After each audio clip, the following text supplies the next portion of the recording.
በስመ አብ ወወልድ ወመንፈስ ቅዱስ አህዱ አምላክ።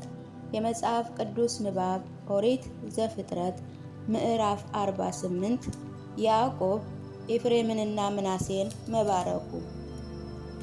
ከዚያ ነገር በኋላ እንዲህ ሆነ፣ እነሆ አባታችን ደከመ ብለው ለዮሴፍ ነገሩት። እርሱም ሁለቱ ልጆቹን ምናሴንና ኤፍሬምን ይዞ ሄደ።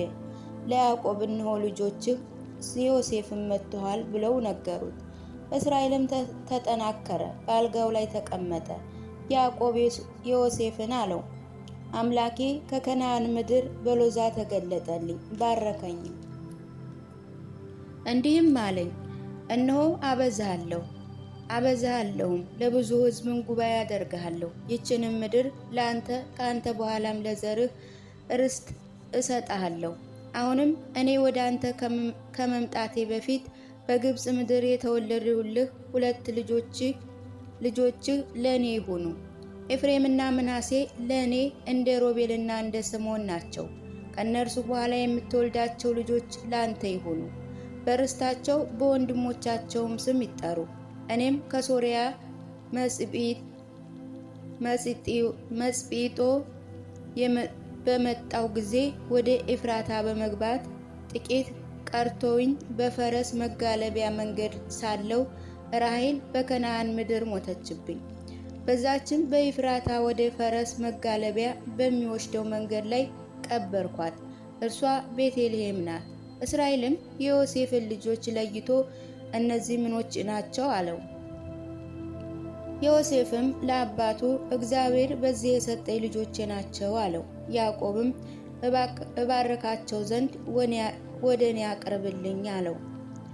የእስራኤል ዓይኖች ከሸመገሉና ከሽምግልናው የተነሳ ከብደው ነበር፣ ማየትም አይችሉም ነበር።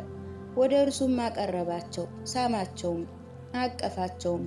እስራኤልም ዮሴፍን ከፊትህ አልተለየሁም፣ እነሆ እግዚአብሔር ዘርህን ደግሞ አሳየኝ አለው። ዮሴፍም ከጉልበቱ ፈቀቅ አደረጋቸው፣ ወደ ምድርም በግንባሩ ሰገደ።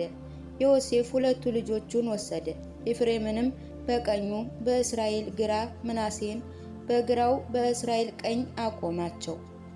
ወደ አባቱም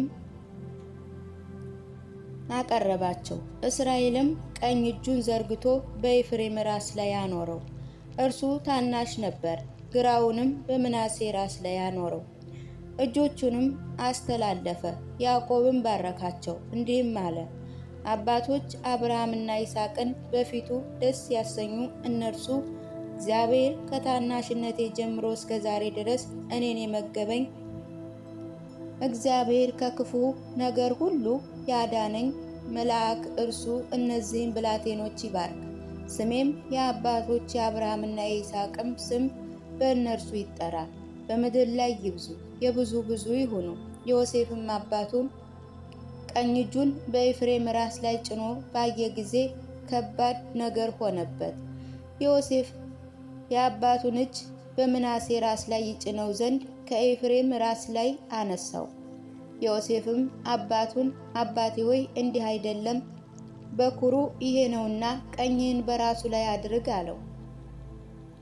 አባቱም እምቢ አለ፣ እንዲህ ሲል አውቃለሁ ልጄ ሆይ አውቃለሁ፣ ይህ ደግሞ ሕዝብ ይሆናል ታላቅም ይሆናል። ነገር ግን ታናሽ ወንድሙ ከእርሱ ይበልጣል፣ ዘሩ ብዙ ሕዝቡ ይሆናል።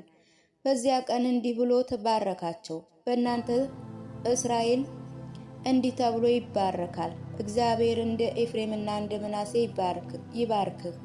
ኤፍሬምንም ከምናሴ ፊት አደረገው። እስራኤልም ዮሴፍን እነሆ እኔ ሞታለሁ፣ እግዚአብሔር ከእናንተ ጋር ይሁን፣ ወደ አባቶቹ ምድር ይመልሳችሁ።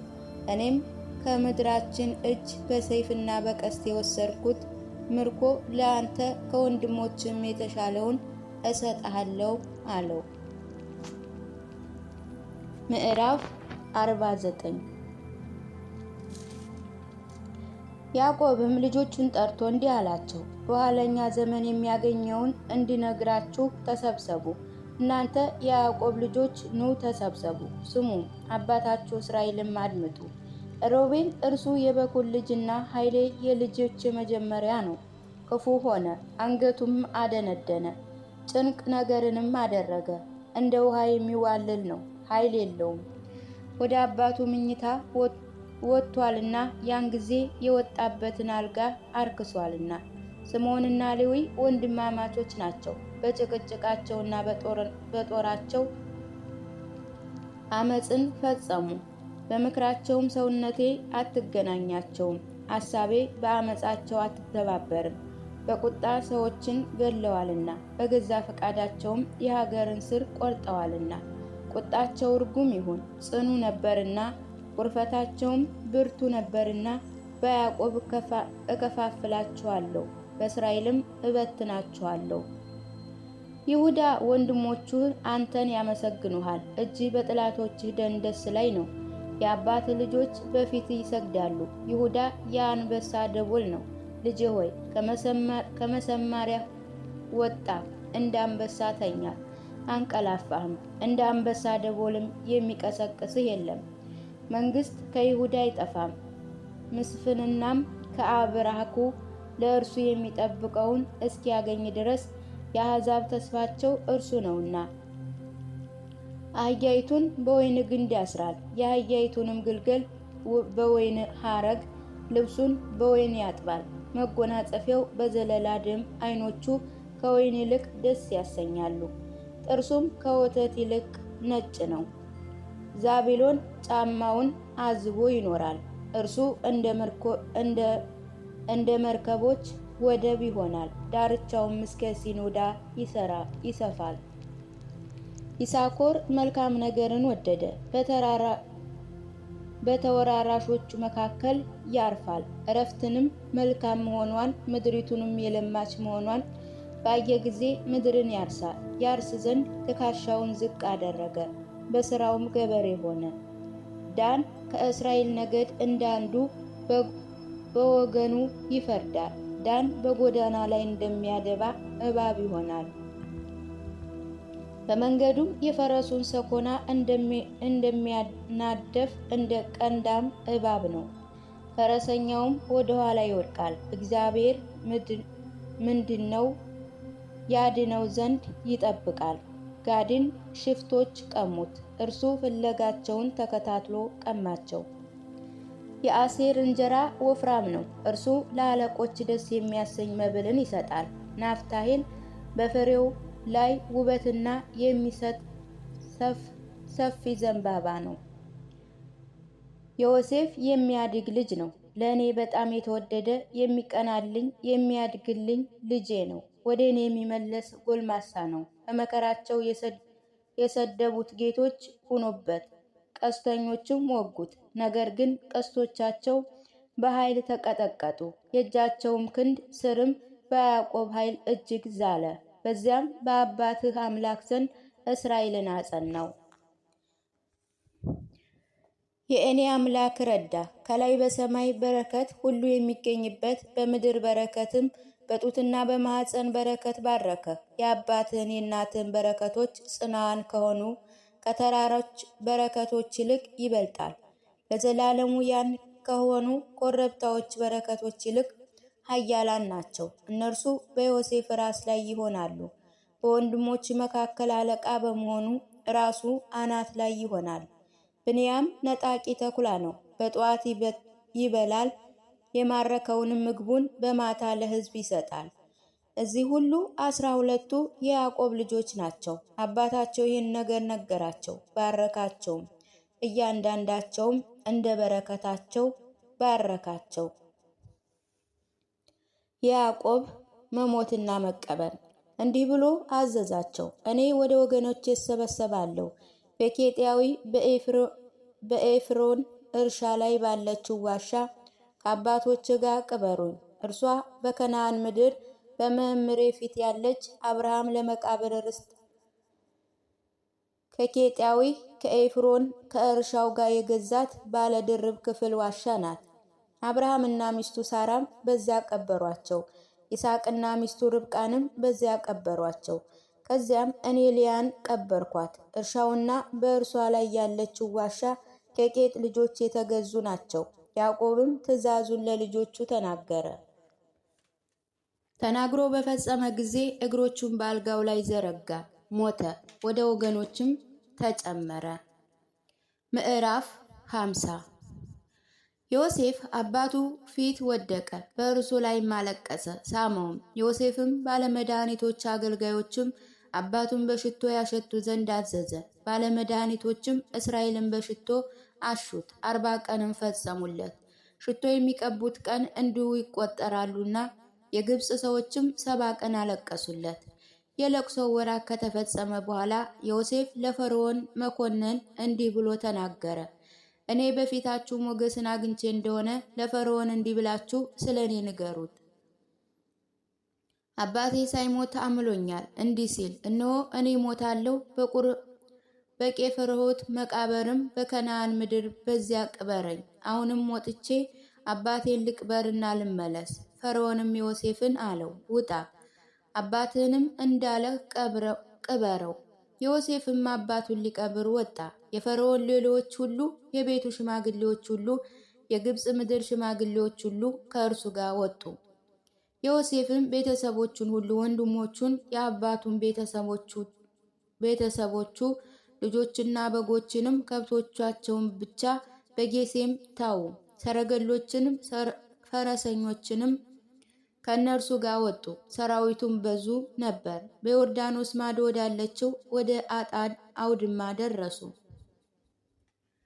እጅግ ታላቅ በሆነ በጽኑ ለቅሶ አለቀሱለት። ለአባቱም 7 ቀን ለቅሶ አደረገለት። ከዚያም ምድር የሚኖር የከነዓን ሰዎችም በአጣድ አውድማ የሆነውን ለቅሶ ባዩ ጊዜ የግብፅ ለቅሶ እንዲህ ታላቅ ነውን? አሉ። ስለዚህ የዛም ቦታ ስም ላሃ ግብፅ ብለው ጠሩት። እርሱም በዮርዳኖስ ማዶ ነው። ልጆቹ እንዳዘዛቸው እንደዚሁ አደረጉ። ልጆቹም ወደ ከነዓን ምድር መለሱት። ባለ 2 ክፍል በሆነችው ዋሻም ቀበሩት። እርሷም በመምሬ ፊት ያለች አብርሃም ለመቃብር ርስት ከቄጢያዊ ከኤፍሮን ከእርሻ ጋር የገዛው ዋሻ ናት። ዮሴፍና ወንድሞቹ አባቱንም ሊቀብሩ ከእርሱ ጋር የወጡ ሰዎች ሁሉ አባቱን ቀብረው በኋላ ወደ ግብፅ ተመለሱ። ዮሴፍ ወንድሞቹን ማረጋጋቱ። የዮሴፍ ወንድሞች አባታቸው እንደሞተ ባየ ጊዜ እንዲህ አሉ፣ ምናልባት ዮሴፍ ያደረግንበትን ክፋት ያስብና ይሆንን? ባደረግንበት ክፉ ሁሉ ብድራት ይመልስብን ይሆን? ወደ ዮሴፍ መጡ፣ እንዲህ አሉት፣ አባትህ ገና ሳይሞት እንዲህ ብሎ አዘዘ።